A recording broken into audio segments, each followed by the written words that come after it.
A agilidade, por definição, né, por modelos propostos de atuação, ela descentraliza a gestão, o que significa que as responsabilidades ficam distribuídas. Então, gestão distribuída, gestão descentralizada, isso é parte do jogo do que a agilidade propõe.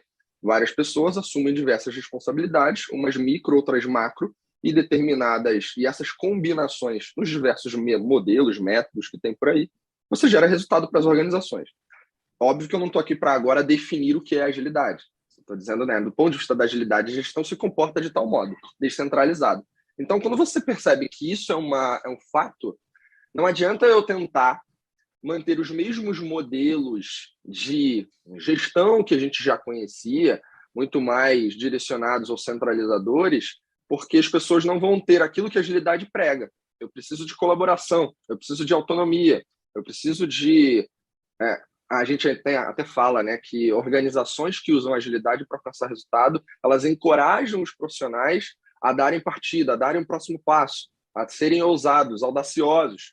Então, como é que eu vou fazer isso se em algum momento eu continuo centralizando aquilo que a gestão historicamente estabeleceu em uma única pessoa? E quando eu digo historicamente estabeleceu, eu estou falando de poder, estou falando de decisões, estou falando de empoderamento, né? Tudo isso. Agora, tem um outro lado da moeda. Tem gente que, olhando para esse cenário, fala assim, não, então, a agilidade, e eu posso colocar isso de maneira bem genérica, porque é bem volumosa de tudo que eu vejo por aí. A agilidade tem que descentralizar o cenário de gestão. Então, vamos preparar pessoas em liderança, porque é tudo sobre pessoas. E sabemos, sempre foi. Né? Com o passar das revoluções que a gente tem vivido, eu ainda falo que quanto mais a tecnologia protagoniza nos negócios, mais a gente precisa olhar para o ser humano. Então, beleza, faz sentido. Só que quando você começa a só capacitar pessoas em times ágeis, em liderança, esquece de gestão, você começa a focar em soft skills que vão te dar as habilidades que a gente vai comentar mais um pouco aqui, o Sidney vai trazer também. Pô, eu vou começar a falar só de soft skills, né? Pensa que é bastante coisa e muito importante. Mas eu perco, por exemplo, eu vejo isso acontecer. O olhar da gestão por indicadores. O olhar cadê o KPI? Os indicadores de performance daquilo que eu estou fazendo, estão me mostrando que eu vou chegar no resultado que imaginou-se para a organização. Cara, um time está ali orientado para um projeto ou para criar um produto digital, seja o que for, ele tem que alcançar resultado. No fim do dia é isso. Então, é legal você fomentar o fator humano, mas você não pode perder o fator estratégico ligado a resultados, indicadores, gestão estratégica. Então, não dá para desbalancear isso também.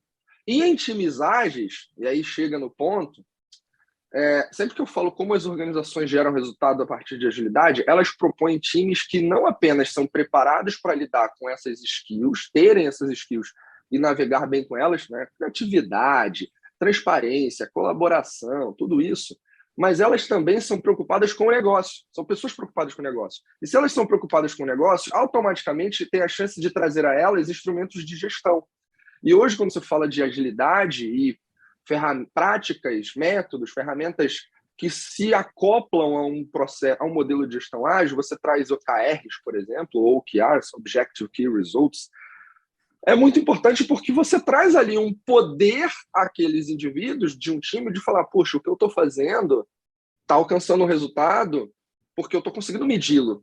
Então, você repara que tem uma diferença ali, uma coisa é liderança, outra é gestão.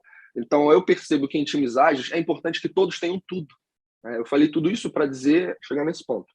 Todos precisam ter tudo. É óbvio que a gente não tem no Brasil, por exemplo, vou falar do nosso país, uma cultura de holocracia que não tem aí a hierarquia como determinação na gestão de pessoas. A gente tem um cenário ainda que tem algumas figuras que assumem mais responsabilidade. É mais ou menos como um condomínio. Sabe um condomínio que você mora num prédio, você tem um síndico e você tem as pessoas donas dos apartamentos? Então, os times são donos dos apartamentos, mas tem um síndico que determina algumas regras do jogo ali. Horas são votadas, horas são discutidas e horas são determinadas, e é isso. Então, ainda que em times ágeis a gente precise ter pessoas com todas esse equilíbrio, tem que saber gestão e tem que saber liderar, mesmo porque em times ágeis a topologia dos times, os papéis e as responsabilidades. Ora, você vai estar à frente de um tema, efetivamente, então você vai ter pessoas que vão ter expectativas sobre seu direcionamento, então você precisa ter essas habilidades, mas em algum instante você vai ter pessoas que tenham ali seja um ponto focal mais forte. Então, o recado é que, no ponto de vista da agilidade, não dá para a gente ser romântico e só olhar para a liderança. Todo mundo precisa ter as skills? Precisa desenvolver. Não tem mais jeito, é isso. E se você for parar para pensar, as skills que compõem um ser humano que é tratado ou reconhecido como um bom líder, né, tipicamente, ele nada mais faz do que um feijão com arroz muito bem feito.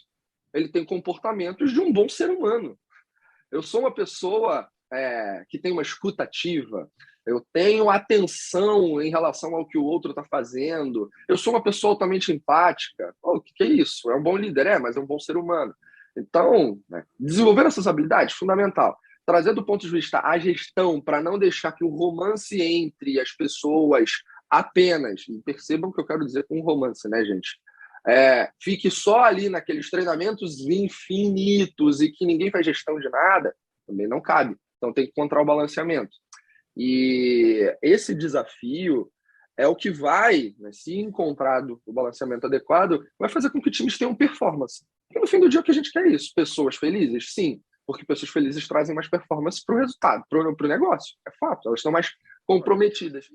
Tem uma das coisas que mais me traz, eu vejo que mais prejudica o cenário de times hoje, né, de modo geral, de times ágeis, quando a gente fala de liderança, gestão, é o medo. Se a gente pega a palavra fear, né, traduzindo em inglês, você pode ter duas alternativas. Forget everything and run. Então, esquece tudo e corre. Ou face everything and rise. Então, encara e sobe, encara e decola, né?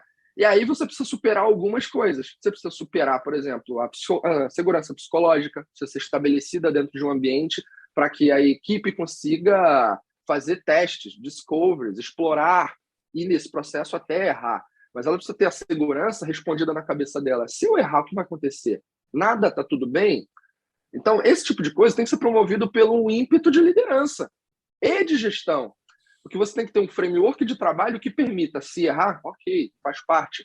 E você tem que ter o comportamento do líder que, ao perceber que algo não deu tão bem assim, mesmo que na busca do sucesso, ele não vai dar chibatada. Ele vai entender, fazer uma retrospectiva, lições aprendidas e vamos para o próximo.